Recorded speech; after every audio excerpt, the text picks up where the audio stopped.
Hello everyone, astro with M Singh में ma'am Singh आप सभी का बहुत बहुत स्वागत करती हूँ। हमेशा की तरह मैं आ गई हूँ आपके पर्सन की डीपेस्ट फीलिंग्स के साथ। देखते हैं अभी इस वक्त आपके पर्सन की वर्तमान भावनाएं क्या हैं आपको लेकर और उनका इमीडिएट एक्शन आपकी तरफ क्या एक्सपेक्टेड है। तो शुरू करते हैं गाइज आज की रीडिंग लेके प्रभु का नाम। हर हर महादेव, जय हो शिव शक्ति, जय हो राधे कृष्णा, जय हो मेरे भाई। सबसे पहले अपने पर्सन को याद कर लीजिए, उनका नाम ले लीजिए एटलीस्ट 3 टाइम्स ताकि ज़्यादा से ज़्यादा एनर्जीज़ आप तक पहुंच सकें और आपसे रेजोनेट कर सकें।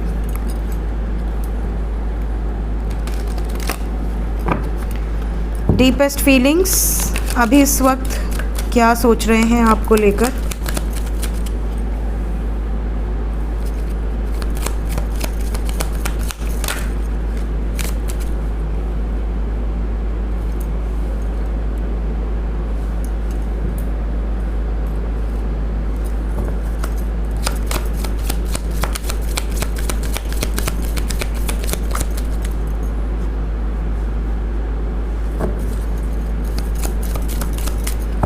Two more cards.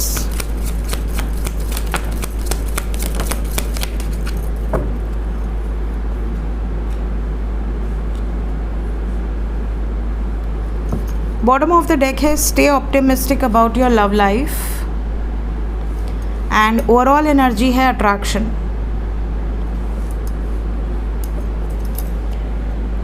ओके, तो सबसे पहली जो वाइब मुझे पिक हो रही है आपके पर्सन की वो ये है कि ये आपको लेकर कहीं दूर भाग जाना चाहते हैं। देखिए, कई बार मन में ऐसी भावनाएं आती हैं कि चलो भाग के शादी कर लेते हैं अपनी मर्ज़ी से, किसी के इंटरफेरेंस की ज़रूरत नहीं है। हमारा मन है ना, हम दोनों एक दूसरे से प्यार करते हैं, बस इतना काफ़ी है। कई बार ऐसा भी मन करता है कि पूरी दुनिया से डिस्कनेक्ट हो जाए, कोई आपको डिस्टर्ब ना करे, आप अपने पार्टनर के साथ ऐसा टाइम स्पेंड करें कि किसी का भी डिस्टर्बेंस ना हो। कई बार दो जो प्यार करने वाले हैं जब एक साथ होते हैं तो डू नॉट डिस्टर्ब इसीलिए रखा जाता है कि आप उनको डिस्टर्ब ना करें, क्योंकि वो बिल्कुल कट ऑफ चाहते हैं, अपने में रहना चाहते हैं। तो इस तरह की इनकी वाइब्रेशंस है कि हम काश कि एक दूसरे से रिकंसाइल हो जाएं, यूनियन में आ जाएं और हम दोनों कहीं दूर भाग जाएं, किसी के भी पकड़ में ना आए और ना ही कोई हमें डिस्टर्ब कर सके। ये आपके साथ रहना चाहते हैं या रहना चाहती हैं, आपके साथ रीयूनियन चाहते हैं और साथ ही साथ ये चाहते हैं कि रीयूनियन होने के बाद कोई आप दोनों को किसी भी तरह से इंटरफेयर आपकी लाइफ में ना करे, ये आपको लेकर कहीं दूर चले जाएं, बिल्कुल आइसोलेटेड प्लेस पर। इसके अलावा इनकी डीपेस्ट फीलिंग्स में ये भी भावनाएं हैं कि मैंने सीख लिया है, कहाँ कहाँ मेरी गलतियाँ थी वो मैंने रियलाइज़ कर लिया है और अब मुझे माफ़ी मांगने में भी कोई दिक्कत नहीं है। हो सकता है पास्ट में ये माफ़ी ना मांगते हों, हमेशा आप इनको ये कहते हो कि यार मेरी गलती नहीं है, फिर भी तू मुझे ही सुनाती है या सुनाता है। ये हमेशा आप पे डोमिनेट करते आए हैं, ये हमेशा अपने आप को प्रोटेक्ट करते आए हैं, बट अब ये अपने आप को प्रोटेक्ट नहीं करना चाहते। ये चाहते हैं कि अगर ये झुक रहे हैं तो सिर्फ आपके सामने। कहीं ना कहीं इन्हें ये रियलाइजेशन है कि ये मेरी ही सोल है और मुझे इसके आगे माफ़ी मांगने से मेरी ऐसा नहीं है कि मेरी डिसरिस्पेक्ट हो रही है या मेरी इमेज पे बात आ रही है या मेरा एटीट्यूड ख़राब हो रहा है, ऐसा नहीं है। इसके अलावा इनकी वर्तमान भावनाओं में एक और चीज़ ये दिख रही है कि अगर ये किसी और के कारण आपको छोड़े थे तो अब ये उस सिचुएशन को रिलीज़ कर रहे हैं। अगर इन्होंने किसी ट्रैप्ड सिचुएशन के कारण आपसे बातचीत बंद कर दी थी या किसी दबाव के कारण, किसी प्रेशर के कारण, तो ये अपने आप को उससे मुक्त चाहते हैं, फ्री करना चाहते हैं उन सब बंधनों से जो आप तक आने से रोक रही है, आपको अपना बनाने से रोक रही है। इनकी भावनाओं में ये भी नज़र आ रहा है कि ये हर मुमकिन कोशिश करने की एनर्जी में हैं, ये अपनी तरफ से हर एफ़र्ट्स लगाने की कोशिश कर रहे हैं कि आप दोनों के बीच में जो भी प्रॉब्लम आई है वो दूर हो जाए। ये आपको और ज़्यादा से ज़्यादा जानना चाहते हैं, आप कैसे हो, कहाँ हो, क्या चल रहा है आपकी लाइफ में, आप इन्हें याद करते हो कि नहीं करते हो, आपने इन्हें माफ़ किया या अभी तक आप गुस्सा हो, नाराज़ हो, ये सब कुछ जानना चाहते हैं। इवन आपकी पर्सनल लाइफ, आपकी प्रोफेशनल लाइफ में क्या चल रहा है ये भी ये जानना चाहते हैं। ये आपको ये भी कहना चाहते हैं कि पॉजिटिव थॉट्स क्रिएट करो और ऑप्टिमिस्टिक रहो, अच्छा सोचो, क्योंकि हमारी ज़िंदगी में कुछ बुरा नहीं होगा, स्पेशली हमारी लव लाइफ में। आपकी तरफ इस वक्त पे अट्रैक्शन बहुत ज़्यादा है, रोमांटिक फीलिंग्स बहुत ज़्यादा हैं और ये आपको याद करके हर मोमेंट को एंजॉय कर रहे हैं। अगर ये कांटेक्ट में होंगे तो डेफिनेटली इस वक्त आपसे बात कर रहे होंगे, कोई ना कोई मैसेज आपको साइड में आ रहा होगा। अगर ये नो कांटेक्ट में हैं तो ये बहुत ज़्यादा अट्रैक्टेड हैं, ये इस वक्त आपको स्पाई कर रहे हैं। अगर आपने अनब्लॉक रखा है तो कहीं ना कहीं वो आपकी डीपी चेक कर रहे हैं। अगर आप कोई डीपी अपडेट करते हैं तो भी वो चेक करते हैं, या फिर आपके सोशल मीडिया अकाउंट्स को चेक करते हैं। कहीं ना कहीं ये आपकी ओल्ड पिक्स को बहुत ज़्यादा देखते हैं। इवन आपकी पिक्स को अपने सामने रखकर ये आपसे बातें भी करते हैं। तो ये अभी डीपेस्ट फीलिंग्स हैं आपके पर्सन की। देखते हैं एक्शन क्या एक्सपेक्टेड है, क्या मैसेजेस आने के चांसेस हैं, कॉल्स, मैसेजेस, बातचीत होगी।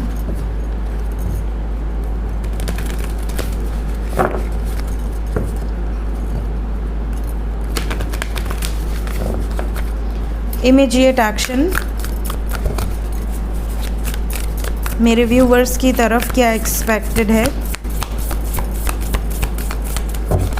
5 कार्ड्स,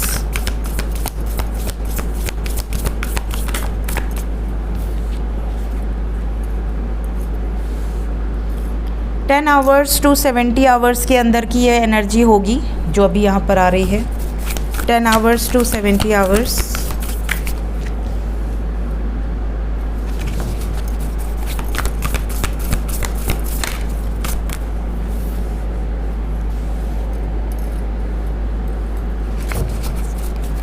Two more cards.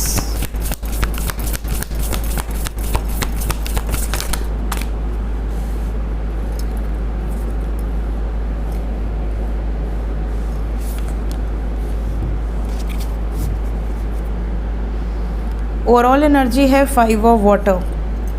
तो यहाँ पे कुछ एंजल नंबर हैं। यहाँ पे सबसे पहले 10-10 की वाइब्स है। इसके अलावा 786 की वाइब्स है। 786, 10-10 कंप्लीशन की एनर्जी है। और यहाँ पर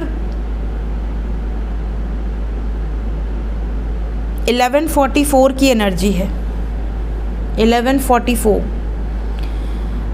सबसे पहले मैं बता दूं कि आपके पर्सन आने वाले 10 घंटे के अंदर, 24 घंटे के अंदर या मैक्सिमम 70 आवर्स के अंदर, सबसे पहले अगर ये आपको प्रायोरिटी नहीं दे रहे थे, आपको प्रायोरिटाइज़ नहीं कर रहे थे, आपको हमेशा एक चॉइस या ऑप्शन की तरह रख रहे थे, तो ये आपको प्रायोरिटी देना शुरू करेंगे। आपको सडनली ये चेंजेस नज़र आएंगे कि आपके पर्सन आपको प्रायोरिटाइज़ कर रहे हैं, आपके पर्सन को आपकी वैल्यू हो रही है, आपके पर्सन आपको रीच आउट करने की कोशिश कर रहे हैं, या तो डायरेक्टली या इनडायरेक्टली। इसके अलावा आपको अपनी एनर्जी में भी थोड़ा बैलेंस फील होगा। लेकिन एक बात बता दूं कि आपके पर्सन के लिए ये वाइब्रेशंस इतने टाइम की अच्छी नहीं है। आपके पार्टनर क्योंकि आपको लेकर वर्कआउट कर रहे हैं, आपको लेकर इस रिश्ते में जो बन पड़ेगा वो करने की ठान रहे हैं। यहाँ पर ये खुद भी चाहते हैं कि बैलेंस क्रिएट हो आप दोनों के बीच में, जो भी प्रॉब्लम्स आई हुई हैं वो दूर हो जाए। इसके लिए ये कुछ एंडिंग से गुजरेंगी या गुजरेंगे। ये एंडिंग्स जो हैं ये ख़त्म होने के बाद ही आपके साथ एक नई शुरुआत पॉसिबल है। अगर ऑलरेडी इन्होंने कुछ ख़त्म किया है तो ये हील हो सकते हैं। इस टाइम पीरियड में रिकवरी मोड पर रहेंगे और एक लॉन्ग टर्म कमिटमेंट देने के बारे में सोचेंगे। ये भी एनर्जी यहाँ पर है। इस टाइम पीरियड में स्पाई बहुत ज़्यादा करेंगे। थोड़ी बहुत बातचीत भी अगर आप नो कांटेक्ट में हैं तो आपसे हो सकती है। इस टाइम पे मुँहफट वाली एनर्जी है, बिल्कुल मुंह पे बोलने वाली। अच्छा है तो भी मुंह पे बोलेंगे, बुरा है तो भी मुंह पे बोलेंगे। ये इस टाइम पे किसी की सुन के नहीं लेंगे। साथ ही साथ अगर ये मल्टीपल प्रायोरिटीज़ में चल रहे हैं जिसकी वजह से आपको प्रायोरिटाइज़ नहीं कर पा रहे हैं, या ये ओवर एनालाइज करते हैं किसी भी सिचुएशन को, मतलब बहुत ज़्यादा सोचते हैं कोई भी स्टेप लेने के पहले, तो इस टाइम पे आप देखोगे कि ये बेधड़क होकर आपके लिए एक्शन लेंगे। हालांकि कुछ डिसअपॉइंटमेंट्स इनको परेशान ज़रूर करेगी। कुछ लोगों से इन्होंने वो एक्सपेक्ट नहीं किया था जो लोगों का बिहेवियर इनके प्रति है, इन चीज़ों से थोड़ा इमोशनली डैमेज इनको होगा, ऐसी वाइब्स है। सो ये थी गाइस आपके पर्सन की एनर्जी। देखते हैं एंजल्स क्या बताना चाहते हैं इस वक्त। एंजल्स की तरफ से गाइडेड मैसेज क्या है मेरे व्यूवर्स के लिए। ओके, सबसे पहले तो यहाँ त्रिशूल की एनर्जी है, देखिए कितना खूबसूरत है। यहाँ पर जो वाइब्रेशन है, we have heartache over what you no longer have. जो आपकी लाइफ में नहीं है या नहीं आ सकता, उसके लिए रोने का कोई फ़ायदा है नहीं। अगर आप रो रहे हैं तो प्लीज़ रिकवर योरसेल्फ। आपके पर्सन और आप दोनों के लिए ये वाइब्स है कि अगर कोई ऐसी सिचुएशन है जो कि आपको लग रहा है कि हील नहीं हो सकती, या कोई ऐसा दर्द है जिससे आप बाहर नहीं निकल पा रहे हैं, तो प्लीज़ उससे बाहर निकलने का प्रयास कीजिए। ऐसा कोई दर्द नहीं जिसका अंत नहीं। एंजल्स आपको ये भी कहना चाह रहे हैं कि अब जो समय आने वाला है ये प्रॉस्पेरिटी और अबंडेंस का है। पॉजिटिव थॉट्स क्रिएट कीजिए, आने वाला समय आपके लिए बहुत ज़्यादा फेवरेबल होगा।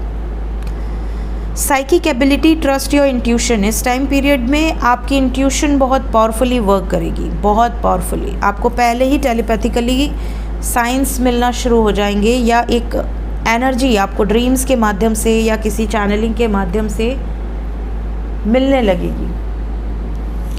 इसके अलावा we have grasshopper, situation in the balance that require careful handling. अभी आने वाला समय कुछ ऐसी सिचुएशंस भी आएंगी, जैसा कि मैंने अभी नेक्स्ट एक्शन में बताया, जिसको बहुत ध्यान से हैंडल करना ज़रूरी है, ताकि वो सिचुएशन ईजिली हैंडल हो जाए, पीसफुली हैंडल हो जाए, प्रॉब्लम ना आए। और लास्ट है कि कुछ लोग बिना किसी टेंशन के बहुत ज़्यादा एंग्जाइटी में रहेंगे, बहुत ज़्यादा डिप्रेशन में रहेंगे। मतलब बात बहुत छोटी हो, बट आप इतना ओवर थिंकिंग करें, इतना ओवर एनालाइज करें कि आपको वो बात लगे कि यार कितनी बड़ी बात है। और बॉटम ऑफ द डेक से हमारे पास है ओल्डर वुमेन। किसी वुमेन के कारण, स्पेशली किसी ओल्डर लेडी के कारण भी बहुत ज़्यादा प्रॉब्लम्स इस टाइम पीरियड में आ सकती हैं, रिलेशनशिप में स्पेशली। अगर ओल्डर वुमेन आपके फेवर में हुई तो उनके साथ के कारण चीज़ें चेंज हो सकती है। हमेशा नेगेटिव ही क्यों सोचना, बट यहाँ पे नेगेटिव वाइब्स है। यहाँ पर है कि कोई ना कोई ऐसी वुमेन है जिसके साथ इस टाइम पीरियड में डीलिंग होगी, और कहीं ना कहीं वो बहुत स्मार्ट है, बहुत ज़्यादा मैनिपुलेटिव है, तो उससे आपको डील करना है बहुत केयरफुली, क्योंकि इसके पहले ये है कि require careful handling. So energy आपको यहाँ पर ये इंडिकेट कर रही है कि किसी ओल्डर लेडी से थोड़ा सा मैनिपुलेटिव होकर बात कीजिए। जैसे अगर आप दोनों के बीच में इन-लॉज आ रहे हैं, या आप दोनों के बीच में किसी के पेरेंट्स आ रहे हैं, तो आप उनसे गुस्से में हैंडल नहीं कर सकते सिचुएशन को, बट प्यार से कर सकते हैं। तो ऐसे आपको गाइड किया जा रहा है कि आप सिचुएशन देखकर, परख कर फिर आप उसको हैंडल कीजिए। सो ये थी गाइज अभी इस वक्त आपके पर्सन की deepest feelings with some guided messages. मिलते हैं कल सुबह। Till then take care, bye bye.